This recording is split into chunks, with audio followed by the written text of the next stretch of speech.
श्रीमद् भगवद गीता का उपदेश महाभारत का युद्ध आरंभ होने से पहले भगवान श्री कृष्ण ने अर्जुन को दिया था। श्रीमद् भगवद गीता महाभारत के भीष्म पर्व के सम्मिलित उपनिषद के रूप में दिया गया है।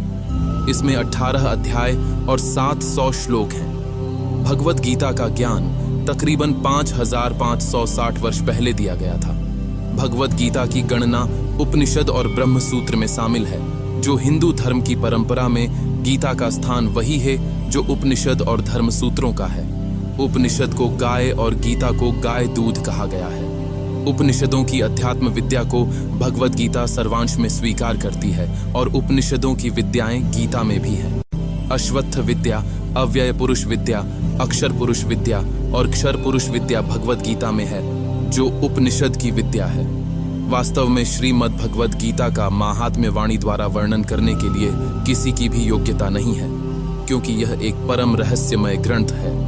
इसमें संपूर्ण वेदों का सार संग्रह किया गया है।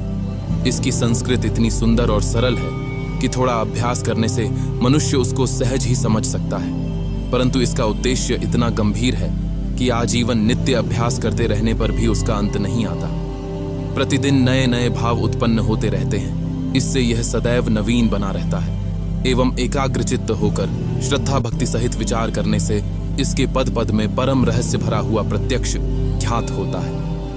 भगवान के गुण, प्रभाव और मर्म का वर्णन जिस प्रकार इस गीता शास्त्र में किया गया है, वैसा अन्य ग्रंथों में मिलना कठिन है, क्योंकि विशेषकर ग्रंथों में कुछ न कुछ सांसारिक विषय मिलता रहता है। भगवान ने श्रीमद् भगवद गीता के रूप एक ऐसा अद्भुत शास्त्र कहा है कि जिसमें एक भी शब्द सदुपदेश से खाली नहीं है। श्री वेदव्यास जी ने महाभारत में गीता जी का वर्णन करने के उपरांत कहा है, गीता सुगीता कर्तव्य किमन्यः शास्त्र विस्तरय या स्वयं पद्मनाभस्य मुखपद्याद विनिःसृता।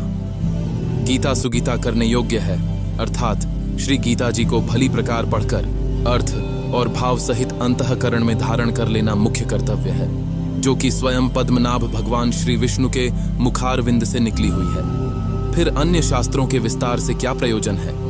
स्वयं श्री भगवान ने भी इसके महात्म्य का वर्णन किया है, अध्याय 18 श्लोक 68 से 77 तक।